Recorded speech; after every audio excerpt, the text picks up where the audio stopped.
afin de vivre pour Dieu. Si je vis maintenant dans la chair, je vis dans la foi au Fils de Dieu, qui m'a aimé et qui s'est livré lui-même pour moi. Galates 2, 19-20.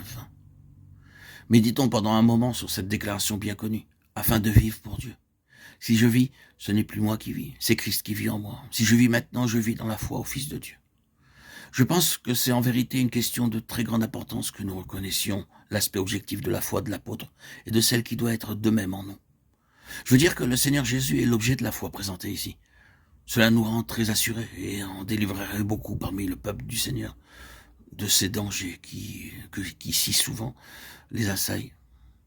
Maintenant, remarquez que l'apôtre dit « j'ai été crucifié avec Christ ». Il ne dit pas « je suis en train d'être crucifié avec Christ » ou « je vais être crucifié avec Christ » ou « j'ai commencé à un moment donné d'être crucifié avec Christ et je continue d'être crucifié avec Christ et ce jusqu'à la fin ». Non, ce n'est pas ce qui est dit, mais j'ai été crucifié avec Christ. Ce qui veut dire, c'est que la chose a été accomplie dans sa totalité lorsque Christ fut crucifié. Non pas qu'une partie de moi-même fut crucifiée et qu'une bonne part supplémentaire a été laissée pour être crucifiée, mais que le tout fut crucifié en lui. Donc, dit-il, j'ai en effet accepté de façon précise, en tant que chose pleine et complète, en tant que réalité, que j'ai été crucifié dans le Fils de Dieu, qui m'a aimé et qui s'est livré lui-même pour moi. C'est là où la vie de foi commence. Cela a été accompli. Ma préoccupation n'est donc pas de chercher chaque jour à être crucifié, de me prendre en compte et de m'inspecter dans tout ce que je suis par nature en vue de le crucifier. Tout cela lui incombe entièrement, tandis que je lui fais confiance. Ce n'est pas mon affaire, c'est la sienne. J'ai été crucifié, je suis en vie, et cependant, ce n'est plus moi qui vis, mais Christ qui vit en moi. Donc ma position est celle de la foi en lui, qui en lui-même m'a amené à la croix, en qui j'ai été crucifié, qui s'est livré lui-même pour moi.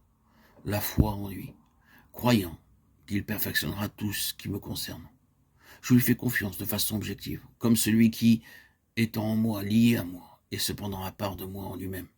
La foi en lui, pour mener tout à bien, a été liée à cette croix. Ce n'est pas l'affaire de mon souci, de mon attention, de mon tracas, de mon anxiété, de mon effort, mais de la foi dans le Fils de Dieu. Maintenant, si vous avez quelques questions quant à savoir si c'est ici le sens de la parole et sa relation avec sa valeur, vous devez simplement regarder le contexte. En relation avec quoi Paul dit-il ceci? C'est par la foi que je suis mort à la loi. J'ai été crucifié avec Christ. Le rapport est établi avec la loi. Quelle était l'intention et l'objet de la loi? La loi est bonne, elle est parfaite, elle a pour dessein de nous rendre semblables à Dieu, de produire la piété, ou de reproduire l'image de Dieu, ou les traits de la piété en nous. La loi est l'expression de la pensée de Dieu, elle exprime la pensée et l'attitude de Dieu à l'égard de la vie, non seulement à l'encontre de bien des choses, mais aussi en faveur de bien des choses. Ainsi, la loi avait pour dessein de rendre les hommes saints, de les rendre parfaits, et l'apôtre s'appliqua à la loi en vue d'être saint et conforme à la pensée de Dieu. Mais il découvrit que la loi ne pouvait pas réaliser ce dessein, en raison de ce qu'il était en lui-même. Paul rend cette chose claire dans la lettre aux Romains, où il montre que l'échec de la loi était dû à la faiblesse de la chair. Néanmoins, c'était là l'objectif de la loi. La loi, donc, a échoué à cause de l'homme faible. Cependant, il y a un Fils puissant de Dieu. J'ai été crucifié quant à la loi en vue de vivre pour le Fils puissant de Dieu. La loi est échangée contre le Fils de Dieu. Le Fils de Dieu prend la place de la loi. La loi ne peut pas me transformer à l'image de Dieu, mais le Fils puissant de Dieu le peut, et cela parce qu'il vit en moi. La loi n'a trouvé en moi aucun élément de force, de capacité, d'aptitude à satisfaire Dieu. C'est là où la loi a échoué, car il n'y avait rien en moi qui puisse satisfaire Dieu. Mais maintenant Christ vit en moi, et si je vis, ce n'est plus moi qui vis, c'est Christ qui vit en moi. J'atteins donc le but de Dieu, non pas en m'efforçant de garder la loi, ce qui aboutit toujours à un échec, mais en me confiant dans le Fils de Dieu. Ainsi je parviens là où la loi avait pour but de m'amener sans pouvoir y parvenir, parce qu'il n'y avait en moi aucune force, ni rien de bon.